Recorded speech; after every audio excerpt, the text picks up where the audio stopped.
Este audiolivro foi produzido pelo canal A Sociedade do Audiolivro.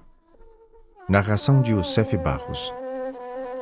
Para apoiar este projeto e manter viva a literatura imortal, acesse o Apoia-se. O link está na descrição. Se preferir, faça uma contribuição direta via Pix. A chave está na descrição.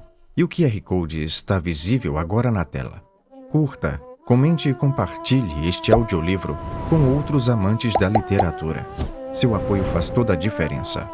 Para uma experiência mais imersiva, recomendamos o uso de fones de ouvido. Dúvidas, parcerias ou contato profissional, veja as informações na descrição do vídeo. Muito obrigado por estar conosco. Desejamos a você uma excelente escuta e uma boa leitura.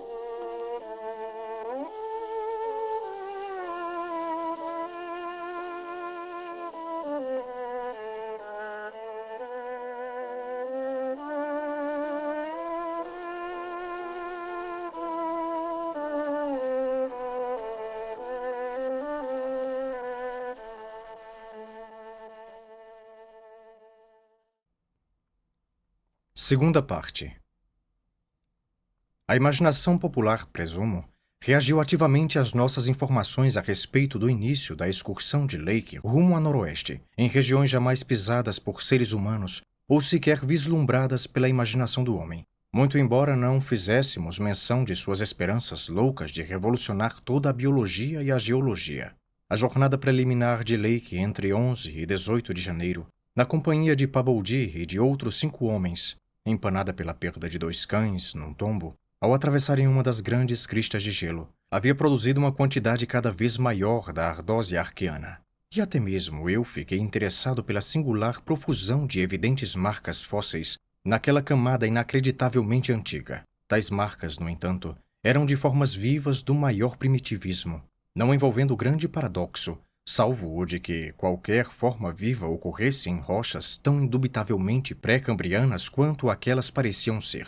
Por conseguinte, eu ainda não lograva perceber o sentido do desejo de Lake no sentido de uma interrupção em nosso programa, delineado com vistas a poupar tempo. Uma interrupção que exigiria o uso de todos os 4 aviões, muitos homens e a totalidade do maquinário de nossa expedição. Não vetei por fim o plano, ainda que tomasse a decisão de não acompanhar o grupo que rumaria para noroeste, apesar de Lake haver insistido em que eu lhe desse assessoria geológica. Durante a ausência deles, eu permaneci com Paboudi e 5 homens na base e prepararia os planos finais exigidos pela mudança para leste. Como preparativo para essa transferência, um dos aviões já havia começado a retirar do estreito de McMurdo uma boa quantidade de gasolina. Mas isso poderia esperar algum tempo.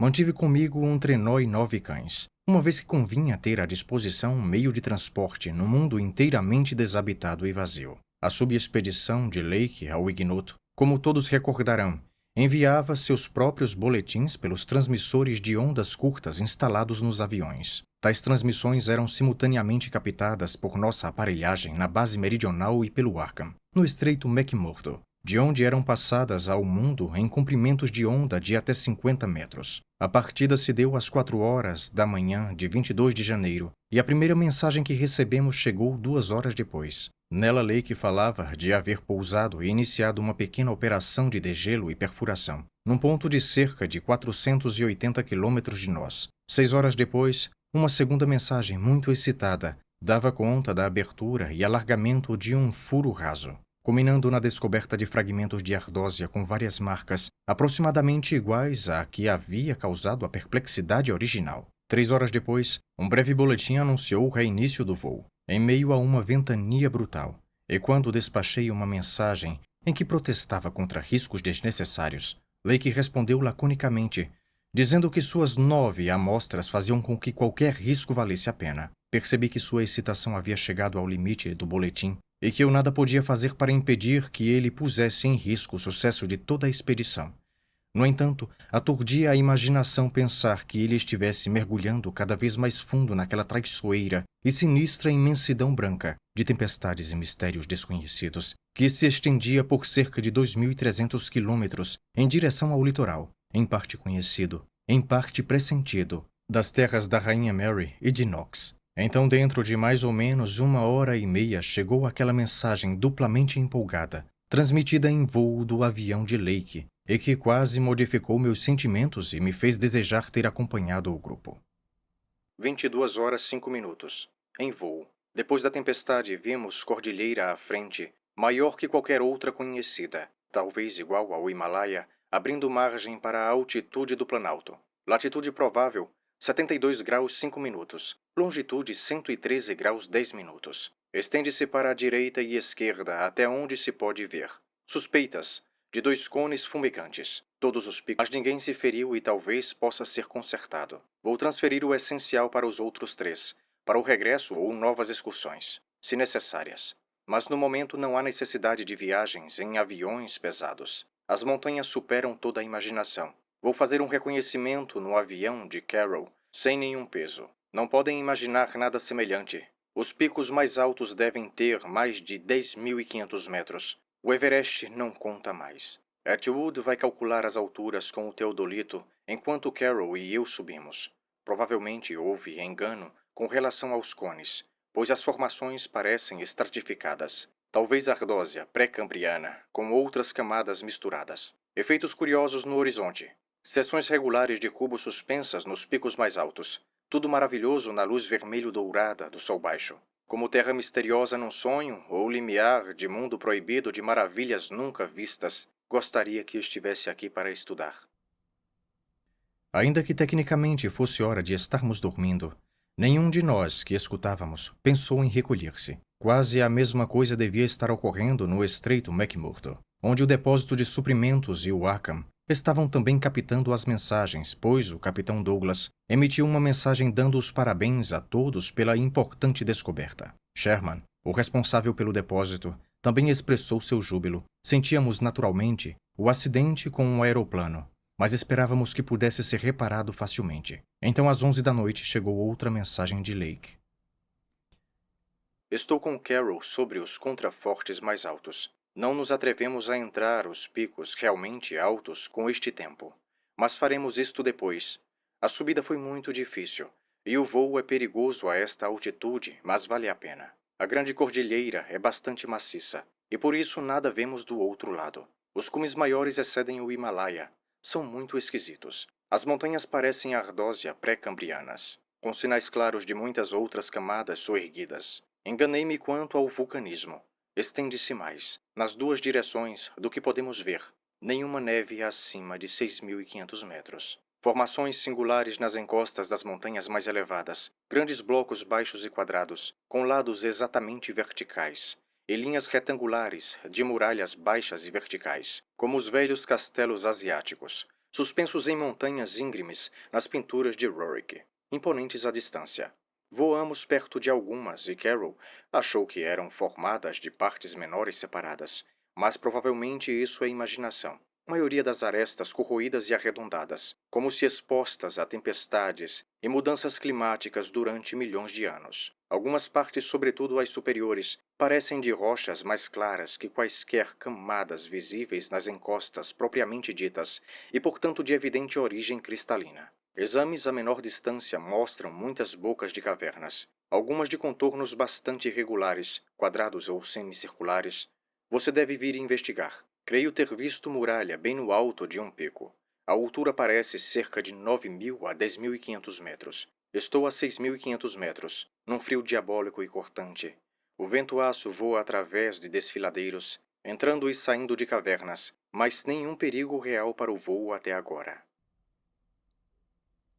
Daí em diante, a cada meia hora, Lake manteve uma saraivada de comentários e exprimiu sua intenção de escalar a pé alguns picos. Respondi que iria juntar-me a ele assim que pudesse mandar um avião, e que Paboldi e eu definiríamos o melhor plano de utilização da gasolina, onde e como concentrarmos nosso suprimento em vista da alteração do caráter da expedição. Evidentemente, os trabalhos de perfuração de Lake, bem como suas atividades aeronáuticas, exigiam uma grande quantidade de combustível para a nova base que ele planejava montar no sopé das montanhas. E era possível que a viagem para leste acabasse não sendo realizada naquela estação. Com relação a essa previsão, chamei o capitão Douglas e lhe pedi que retirasse o máximo possível de combustível dos navios e que o levasse para o alto da barreira. usando os poucos cães que havíamos deixado lá. O que realmente pensávamos em fazer era estabelecer uma rota direta através da região desconhecida, entre Lake e o Estreito McMurdo. Lake chamou-me mais tarde para dizer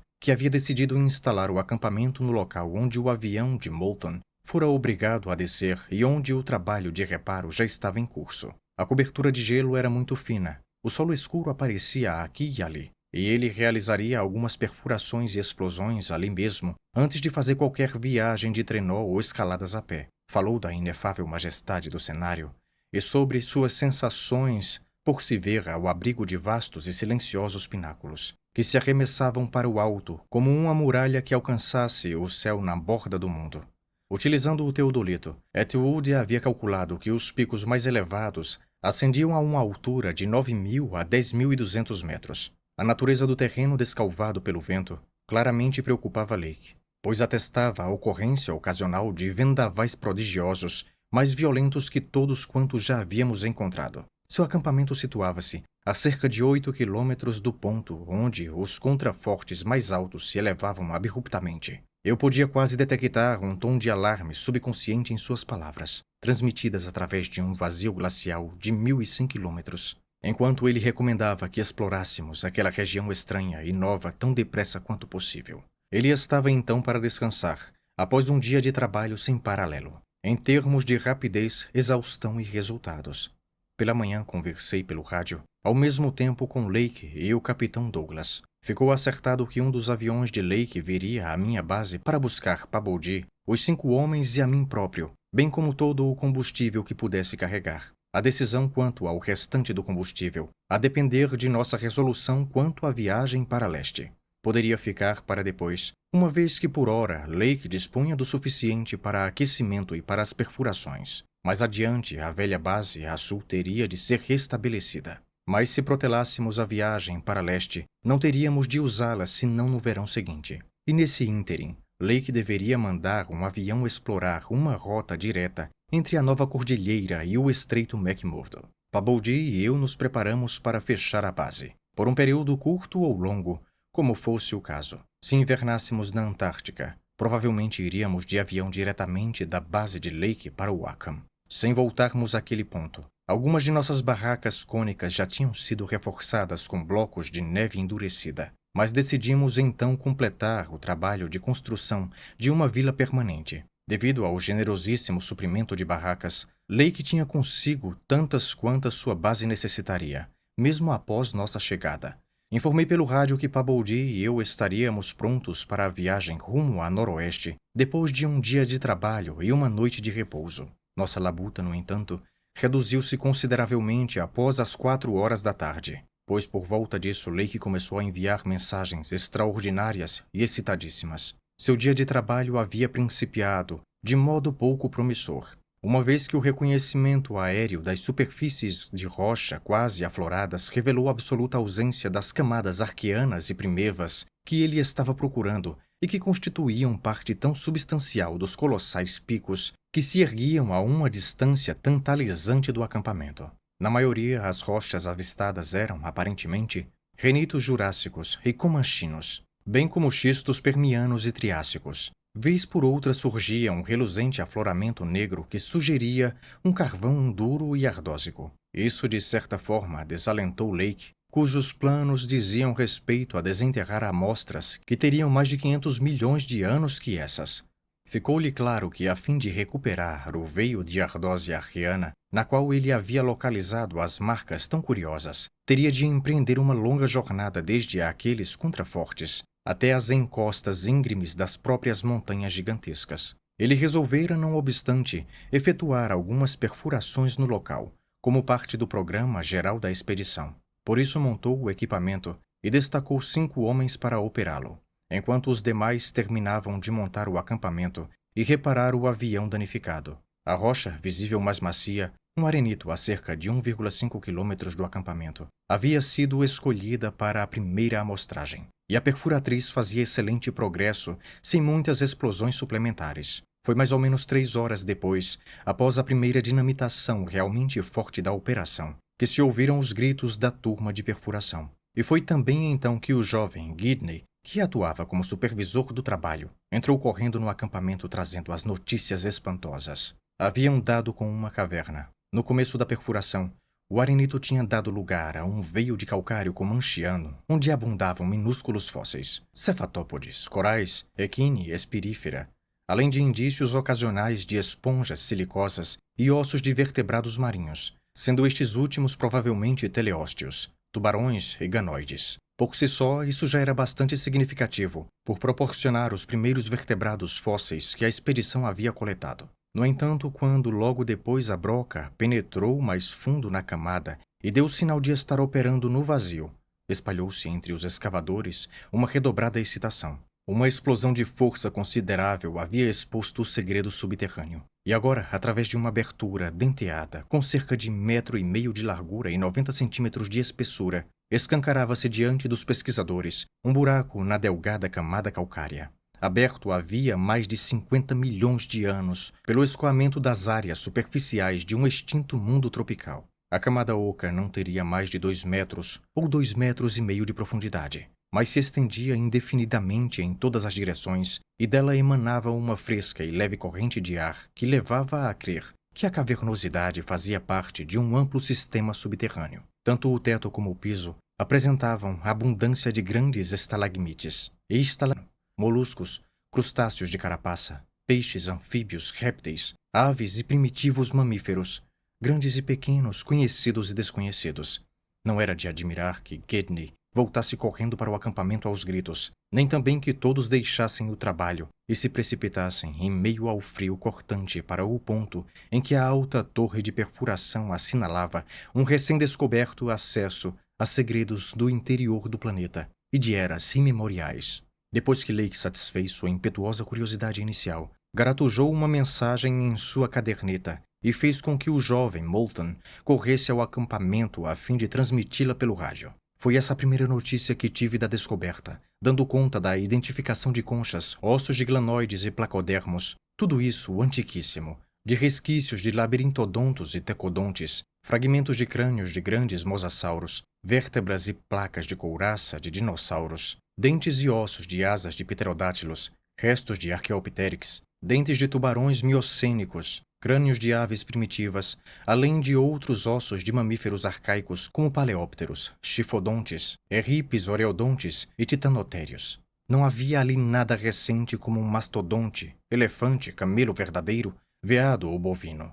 Daí ter Lake concluído que os últimos depósitos haviam ocorrido durante o Oligoceno e que a camada oca havia permanecido em seu estado presente, seco, morto e inacessível, durante pelo menos 30 milhões de anos. Por outro lado, a predominância de formas de vida muito primitivas era singularíssima, ainda que a formação calcária fosse, a julgar pela intrusão de típicos fósseis como ventriculites, inequivocamente comanchiana, não havia nenhuma possibilidade de serem anteriores. Os fragmentos livres no espaço oco incluíam uma surpreendente proporção de organismos até então considerados característicos de períodos muito mais recuados. Até mesmo peixes, moluscos e corais rudimentares de épocas remotas como o Siluriano ou Ordoviciano. A interferência inevitável era de que, naquela parte do mundo, houvera um notável e inusitado grau de continuidade entre a vida de 300 milhões de anos atrás e a de apenas 30 milhões de anos passados.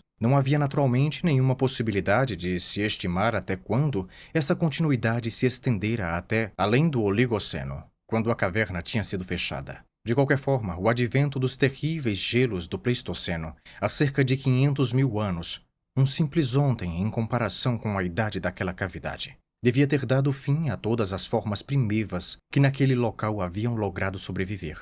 Lake não se satisfez com sua primeira mensagem e escreveu e despachou outro boletim para o acampamento, antes que Moulton voltasse. Depois disso, Moulton permaneceu junto ao rádio de um dos aviões, transmitindo-me, e também para o Arkham, para que ali as mensagens alcançassem o mundo. Os frequentes adendos que Lake lhe enviara por uma série de mensageiros.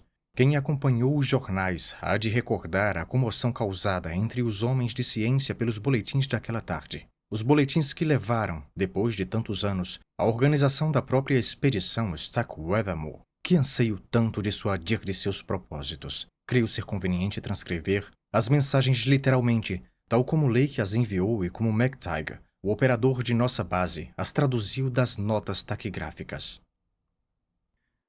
Folkley faz descoberta da maior importância em fragmentos de arenitos e calcários após explosões.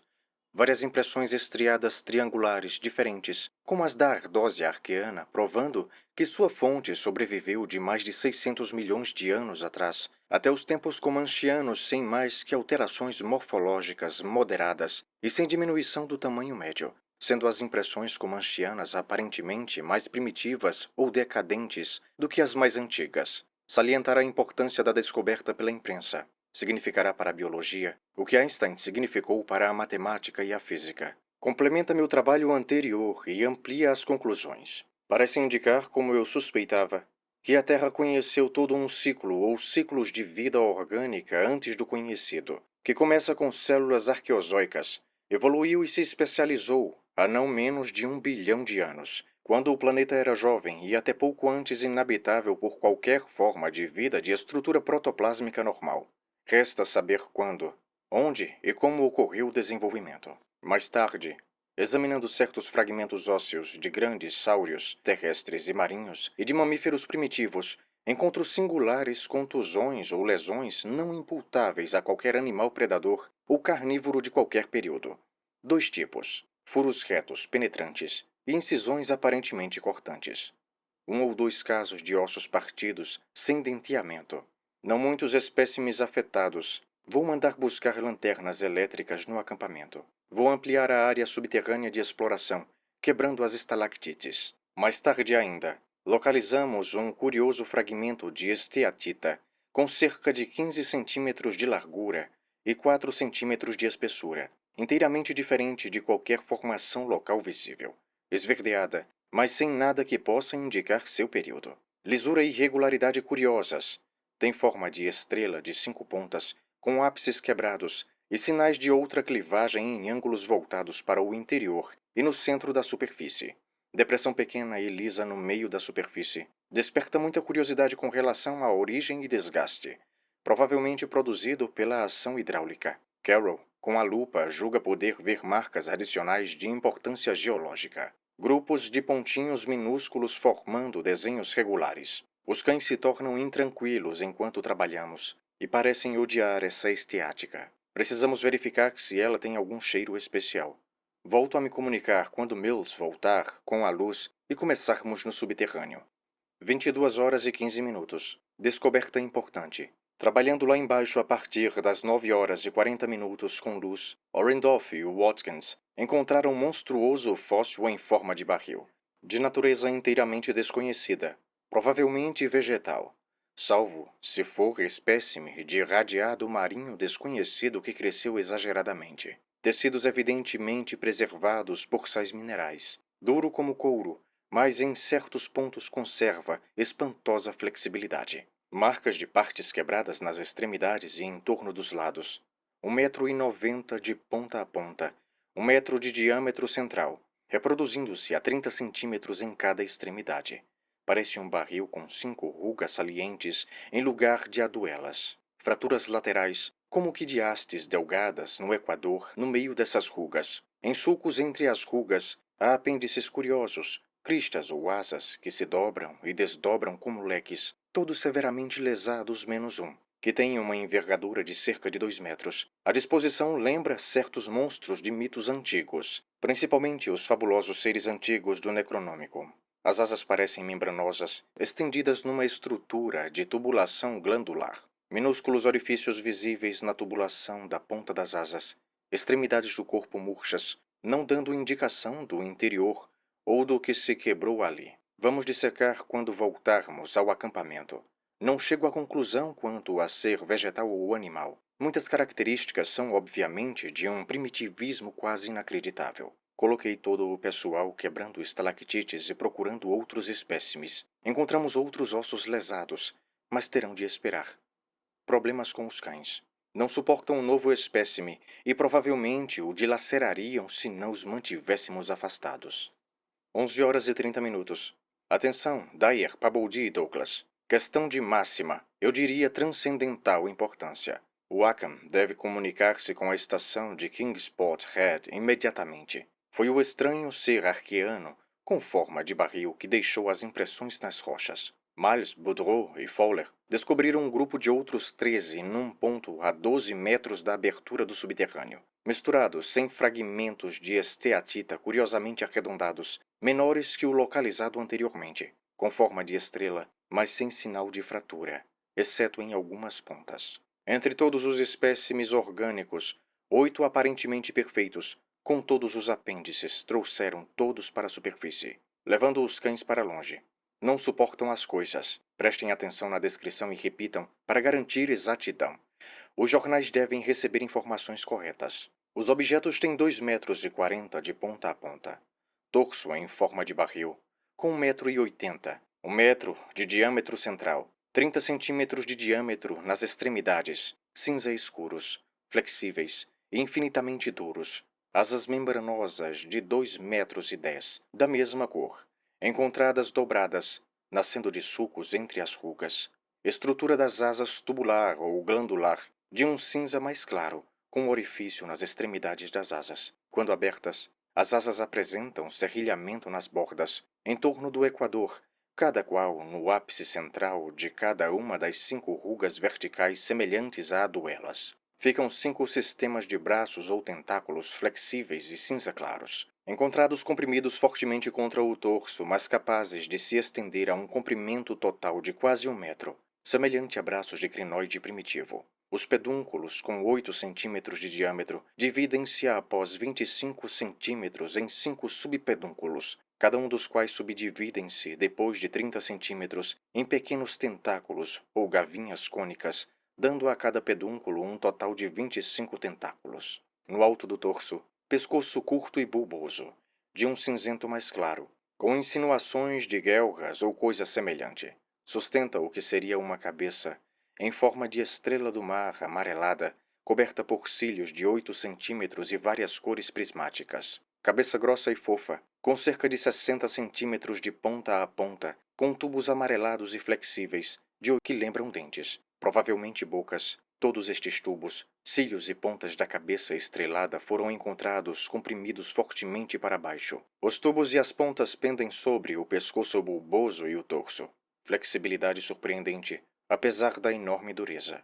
Na parte inferior do torso existe contrapartidas grosseiras, mas de funcionamento dessemelhante da cabeça. Um pseudo-pescoço cinza claro e bulboso, sem insinuações de guelra, sustenta uma formação estrelada de 5 pontas esverdeada. Braços duros e músculos, com 1,20 m, cônicos, com 17,5 centímetros na base e cerca de 7 centímetros na extremidade. A cada extremidade prende-se pequena terminação de um triângulo esverdeado e membranoso, com 5 nervuras medindo 20 centímetros de comprimento e 15 centímetros de largura na ponta externa. Foi pseudópodo ou nadadeira que deixou marcas em rochas com idades que variam de 1 bilhão a 50 ou 60 milhões de anos. De ângulos internos da formação estreliforme, projetam-se tubos avermelhados de 60 centímetros de comprimento cônicos, com 8 centímetros de diâmetro na base e 2,5 na extremidade. Orifícios nas extremidades, todas essas partes infinitamente duras e coriáceas, porém extremamente flexíveis. Braços de 1,20 m, com nadadeiras indubitavelmente utilizadas para alguma espécie de locomoção, marinha ou terrestre. Quando movimentados, dão a impressão de exagerada muscularidade. Todas essas projeções encontradas fortemente dobradas sobre o pseudopescoço e no fim do torso, correspondendo a projeções na outra extremidade. Não podem ser classificadas com certeza no reino vegetal ou animal, mas os indícios apontam para o animal. Provavelmente representam evolução incrivelmente avançada de radiados, sem perda de certas características primitivas, inequívocas semelhanças com o equinodermos, apesar de indícios contraditórios localizados. A estrutura alar é um enigma, em vista do provável habitat marinho, mas podem ser usadas para locomoção aquática. A simetria é curiosamente vegetal, lembrando a essencial estrutura vertical do vegetal e não a horizontal do animal. A época de evolução fabulosamente recuada, precedendo até mesmo os mais simples protozoários arqueanos conhecidos, impede qualquer conjectura quanto à origem. Os espécimes completos apresentam tal similitude com certas criaturas de mitos antigos que se torna inevitável a hipótese de terem existido no passado fora da Antártida. Dyer e Paboldi leram o Necronômico e viram os quadros de Clark Ashton Smith baseados no texto, pelo que hão de compreender quando me refiro a seres antigos, que teriam criado toda a vida terrestre, por zombaria ou engano. Os estudiosos sempre julgaram que tais concepções se formaram a partir do tratamento imaginativo mórbido de antiquíssimos radiados tropicais. Lembram também seres pré-históricos folclóricos de que trata Wilmarth, cultos de Cthulhu, etc.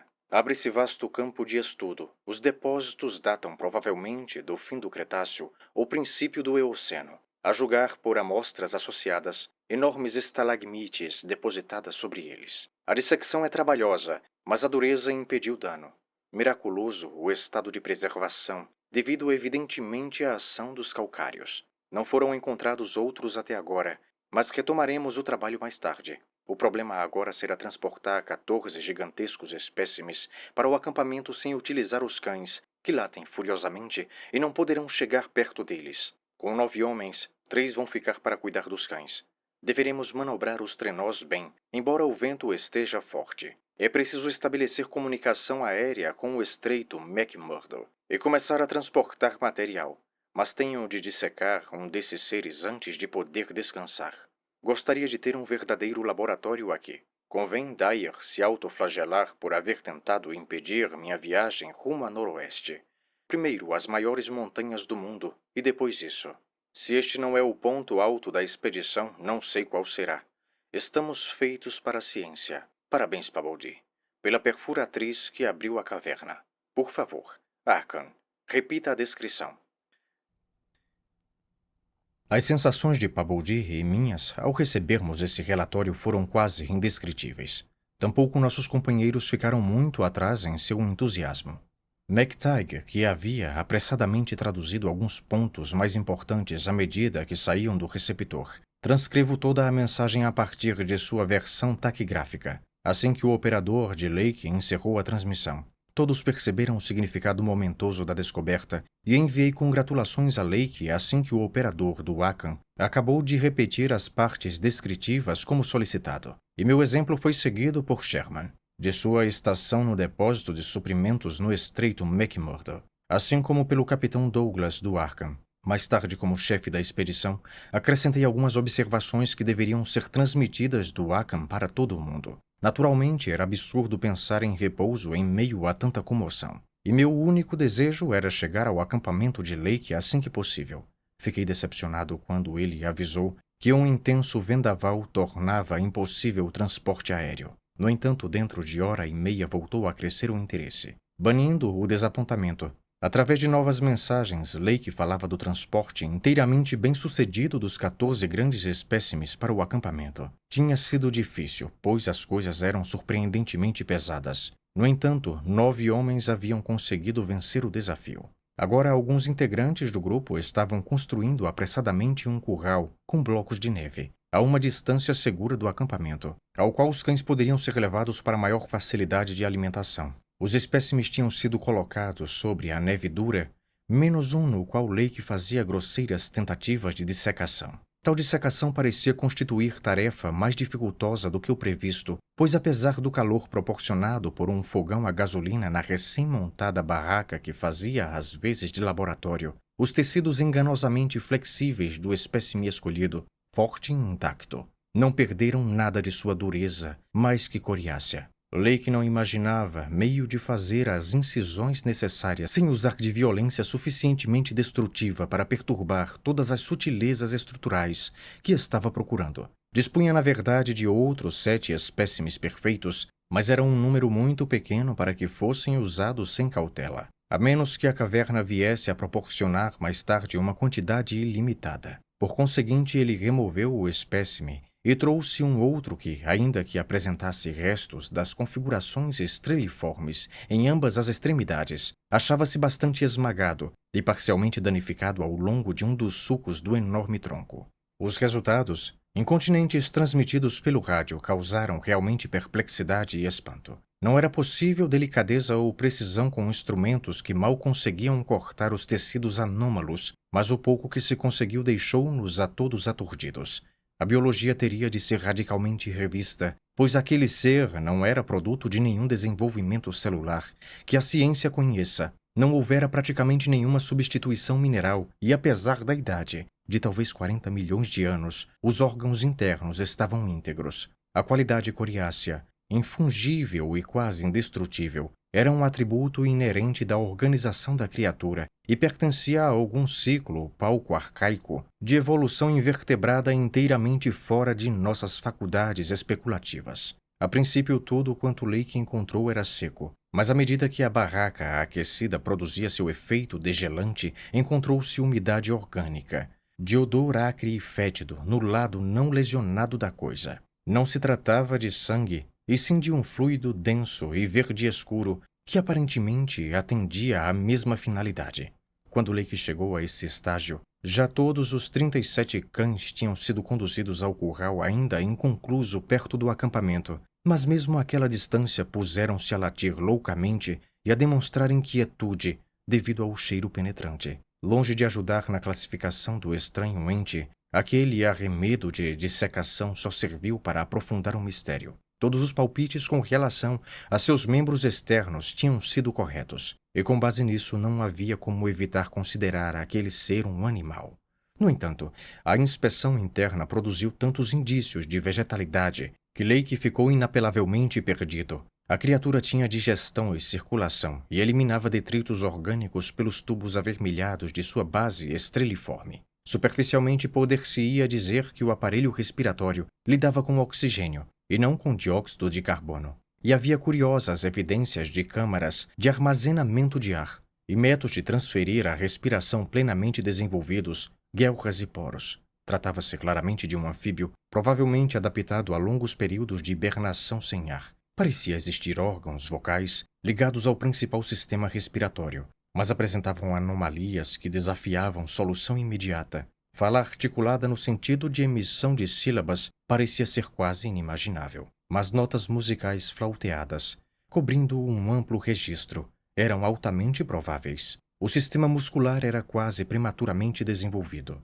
O sistema nervoso mostrava tal complexidade e desenvolvimento que Lake sentiu-se estupefato. Ainda que excessivamente primitivo e arcaico em certos aspectos, aquele ente possuía um conjunto de centros ganglionares, bem como conectivos, que atestavam extremos de desenvolvimento especializado. O cérebro de 5 lobos era surpreendentemente evoluído e havia indícios de um equipamento sensorial, em parte atendidos pelos cílios rijos da cabeça, envolvendo fatores estranhos a qualquer outro organismo terrestre. Teria provavelmente mais que 5 sentidos, pelo que seus hábitos não podiam ser previstos com base em qualquer analogia existente. Devia ter sido, pensava Lake, uma criatura de aguda sensibilidade e funções simétrica e alguns outros atributos indicavam claramente. Entretanto, não havia como apontar com certeza o limite de suas ulteriores adaptações. As asas, afinal, encerravam uma persistente insinuação de voo. O processo mediante o qual ele havia sofrido sua evolução tremendamente complexa, numa terra recém-nascida e em tempo para deixar pegadas em rochas arqueanas, era de tal modo incogitável que levou Lake a fantasiosamente recordar os mitos primais sobre os grandes e antigos, que se tinham originado das estrelas e tramado a vida terrestre como facécia ou por equívoco. E também as histórias delirantes sobre seres cósmicos que habitavam montes, narradas por um folclorista do Departamento de Língua e Literatura da Universidade de Miskatonic. Naturalmente, Lake levou em conta a possibilidade de as impressões pré-cambrianas terem sido feitas por um ancestral menos evoluído dos espécimes descobertos na caverna, mas logo rejeitou essa teoria simplista ao considerar as avançadas características estruturais dos fósseis mais antigos. A rigor, as configurações posteriores revelavam, antes decadência que evolução superior. O tamanho dos pseudópodos havia diminuído e toda a morfologia parecia mais grosseira e simplificada. Ademais, os nervos e órgãos recém-examinados levavam a crer que tivesse havido um retrocesso em relação às formas ainda mais complexas. Lake constatara, com surpresa, grande número de partes atrofiadas e vestigiais. De modo geral, pouco se poderia considerar como solucionado, e assim Lake recorreu à mitologia, em busca de um nome provisório. e jocosamente passou a se referir às suas descobertas como os antigos. Por volta das 2h30 da manhã, ele decidiu adiar o restante do trabalho e descansar um pouco. Cobriu o organismo dissecado com um oleado, saiu da barraca-laboratório e estudou os espécimes intactos com renovado interesse. O incessante sol antártico havia começado a tornar um pouco mais flexível os tecidos, de modo que as pontas da cabeça e os tubos de 2 ou 3 mostravam sinais de amolecimento. Blake, porém, não acreditou que houvesse perigo de decomposição imediata na temperatura reinante. Não obstante, juntou todos os espécimes não dissecados e jogou sobre eles uma barraca de reserva, para que não fossem atingidos diretamente pelos raios. Passava das 4 horas quando Lake finalmente preparou-se para se recolher e aconselhou a todos nós que aproveitássemos o período de descanso que seu grupo tiraria quando as paredes dos abrigos estivessem um pouco mais altas. Conversou um pouco com Paboudi, amistosamente pelo rádio, e repetiu os elogios às brocas realmente maravilhosas que o haviam ajudado a fazer sua descoberta. Atwood enviou saudações e louvores. Também troquei com Lake palavras elogiosas, admitindo que ele tivera razão quanto à viagem rumo ao oeste, e todos concordamos em entrar em contato pelo rádio às 10 da manhã. Se a ventania houvesse então cessado, Lake mandaria um avião para buscar-nos em nossa base. Pouco antes de me retirar, despachei uma mensagem final aos Solares. Isso ajudaria também a impedir que o possível cheiro que exalassem chegasse aos cães, cuja intranquilidade hostil estava se tornando um problema real, mesmo a distância apreciável em que se encontravam atrás das paredes de neve cada vez mais altas, que um maior número de homens apressava-se a levantar em torno do espaço que lhes fora destinado. Lake teve de prender os cantos da lona da barraca com pesados blocos de gelo, a fim de mantê-la no lugar sob a crescente ventania, pois as titânicas montanhas pareciam na iminência de produzir vendavais realmente portentosos. Renasciam as apreensões anteriores quanto a repentinos ventos antárticos, e sob supervisão de Atwood, tomaram-se precauções para escorar com neve as barracas, o cercado novo dos cães e os rudimentares abrigos dos aeroplanos, do lado que dava para as montanhas. Tais abrigos, iniciados com blocos de neve endurecida, em momentos de folga, não eram altos como deveriam ser, e por fim Lake desviou todos os homens de outros místeres para trabalharem neles. Arkham, com instruções para que não fossem demasiado entusiásticos ao transmitirem as notícias do dia para o mundo exterior, uma vez que os pormenores pareciam por demais radicais, podendo provocar uma onda de incredulidade, até serem mais bem substanciados.